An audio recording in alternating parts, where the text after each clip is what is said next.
Assalamualaikum warahmatullahi wabarakatuh. Halo, selamat bertemu lagi teman-teman. Semoga kita selalu dalam keadaan sehat walafiat dimanapun kita berada. Yang kami hormati Ibu Sri Mayanti selaku dosen pengampu mata kuliah pengantar pendidikan. Kami dari kelompok 5 ingin menguraikan materi tentang landasan pendidikan, asas pendidikan, serta penerapannya. Perkenalkan, nama saya Mutia Rahman.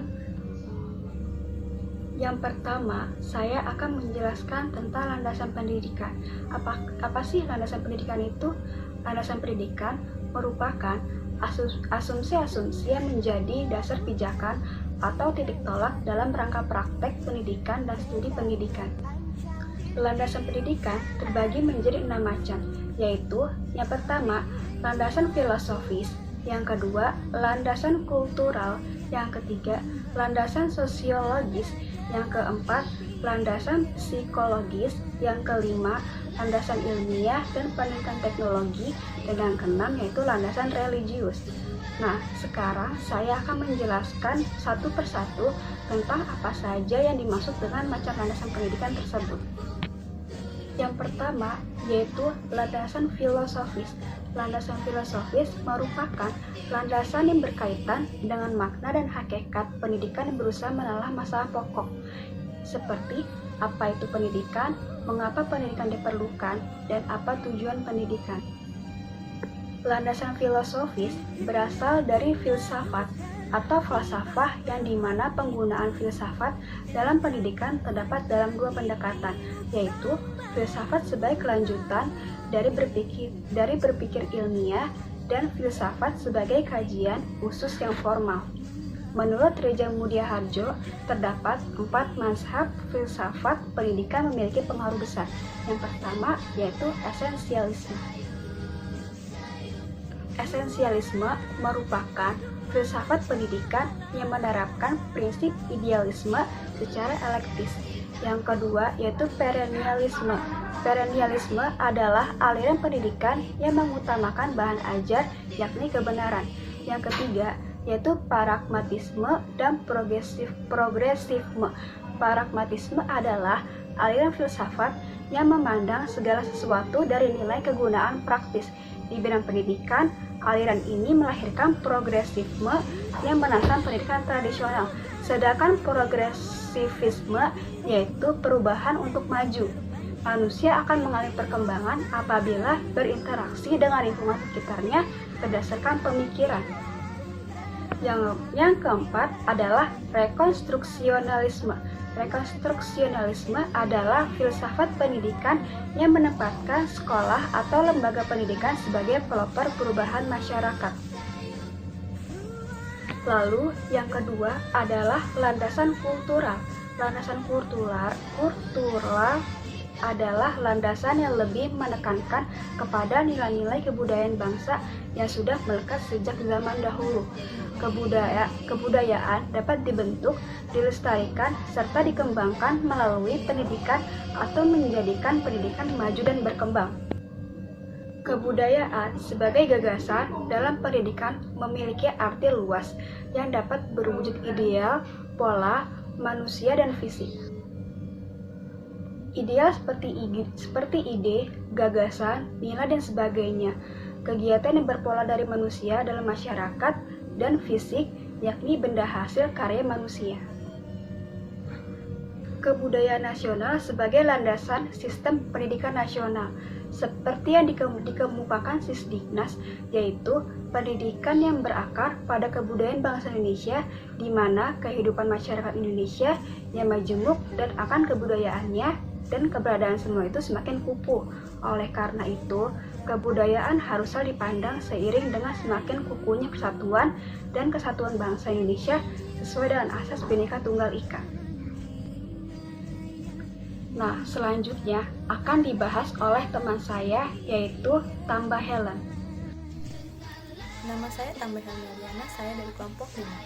Di sini saya akan menjelaskan tentang landasan sosiologis. Pengertian dari landasan sosiologis ialah asumsi-asumsi yang bersumber dari kaidah-kaidah sosiologi yang meliputi proses sosial dan pola-pola interaksi sosial. Kaidah sosiologi menjelaskan bahwa manusia itu pada dasarnya makhluk individu, bermasyarakat, dan berbudaya. Dalam pendidikan, landasan sosiologis mempunyai 4 ruang lingkup, yaitu hubungan pendidikan dengan aspek masyarakat lain, yang kedua, hubungan kemanusiaan di sekolah, yang ketiga, pola interaksi antara sekolah dan komunitasnya, yang keempat, pengaruh sekolah pada perilaku anggotanya. Untuk sistem pendidikan di masyarakat Indonesia sebagai landasan sosiologi memiliki sistem pendidikan nasional. Selanjutnya saya akan membahas tentang landasan psikologis.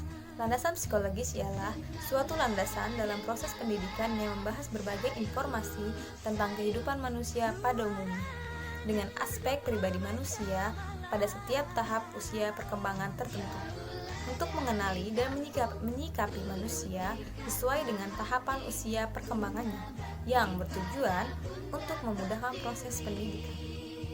Adapun landasan mempunyai bentuk-bentuk sebagai berikut. Yang pertama, psikologis perkembangan, yang kedua, psikologis belajar, dan yang terakhir, psikologis sosial. Selanjutnya, saya akan membahas tentang landasan ilmiah dan penelitian teknologi. Pengertian dari landasan ilmiah ialah hal-hal yang sesuai dengan fakta yang mendasari suatu bidang kajian. Pengertian dari penelitian teknologi ialah pendekatan ilmiah pada pengkajian suatu masalah dengan menggunakan teknologi untuk memperkuat adanya kajian dalam pendidikan. Berikutnya saya akan menjelaskan tentang landasan religius. Landasan religius mempunyai pengertian yaitu asumsi-asumsi yang bersumber dari ajaran agama yang dijadikan titik tolak dalam berpikir tentang dan cara melakukan praktek pendidikan.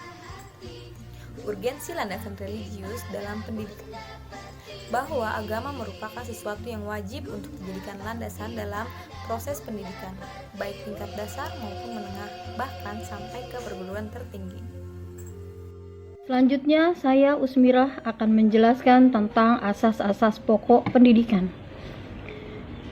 Asas-asas pendidikan merupakan suatu kebenaran yang menjadi dasar atau tumpuan dalam berpikir, baik pada saat pelaksanaan maupun perancangan pendidikan. Salah satu yang menjadi dasar utama pendidikan adalah bahwa manusia itu dapat dididik dan dapat mendidik dirinya sendiri. Khususnya di Indonesia, asas yang digunakan ada 3. Asas yang pertama adalah asas Tuturi Handayani. Sebagai asas yang pertama, Tuturi Handayani merupakan inti dari sistem Among perguruan. Asas yang dikumandangkan oleh Ki Hajar Dewantoro dan dikembangkan oleh Dr. Handes RMP Sastrokartono dengan menambahkan 2 semboyan lagi. Ketiga semboyan ini menjadi satu kesatuan inti dalam asas pendidikan, yaitu Ing Ngarso Suntulodo, Ing Madio Mangunkarso, dan Tuturi Handayani. Pada penerapannya, asas Tuturi Handayani memberikan kebebasan kepada peserta didik untuk memilih pendidikan dan keterampilan yang diminatinya. Untuk peserta didik yang memiliki kecerdasan yang luar biasa diberikan kesempatan untuk memilih pendidikan dan keterampilan sesuai dengan irama dan gaya belajarnya. Dan peserta didik yang memiliki keterbelakangan fisik atau mental tetap diberikan kesempatan untuk memilih pendidikan dan keterampilan sesuai kemampuannya. Hal ini bertujuan untuk menjadikan manusia yang mandiri kelak kemudian hari. Asas yang kedua adalah asas belajar sepanjang hayat. Asas belajar sepanjang hayat merupakan sudut pandang dari sisi lain terhadap pendidikan seumur hidup. Kurikulum yang dirancang dan diimplementasikan dengan memperhatikan 2 dimensi, yaitu dimensi vertikal dan dimensi horizontal. Dalam penerapannya, asas belajar sepanjang hayat meliputi penyediaan buku ajar, pembaharuan kurikulum, dan perbaikan sarana dan prasarana pendidikan. Asas yang ketiga adalah asas kemandirian dalam belajar. Dalam kegiatan belajar mengajar, sedini mungkin dikembangkan kemandirian dalam belajar dengan menghindari campur tangan seorang guru. Namun, guru selalu siap sedia untuk ulur tangan ketika dibutuhkan.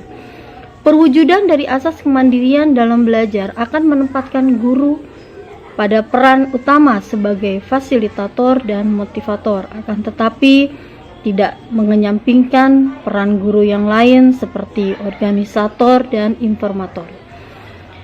Salah satu pendekatan yang memberikan peluang dalam melatih kemandirian belajar siswa adalah sistem CBSA, yaitu cara belajar siswa aktif. Dari materi di atas, maka dapat kita tarik kesimpulan bahwa pendidikan selalu berkaitan dengan manusia dan hasilnya tidak segera tampak.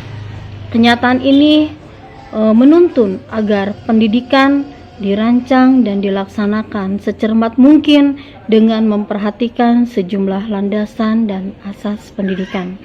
Semoga apa yang kami sampaikan menjadi manfaat dan berguna untuk kedepannya dan menjadi tolak ukur bagi kita untuk mengisi sebuah kemajuan dalam dunia pendidikan kita. Mohon maaf untuk semua kekurangan. Terima kasih untuk perhatian. Wassalamualaikum warahmatullahi wabarakatuh.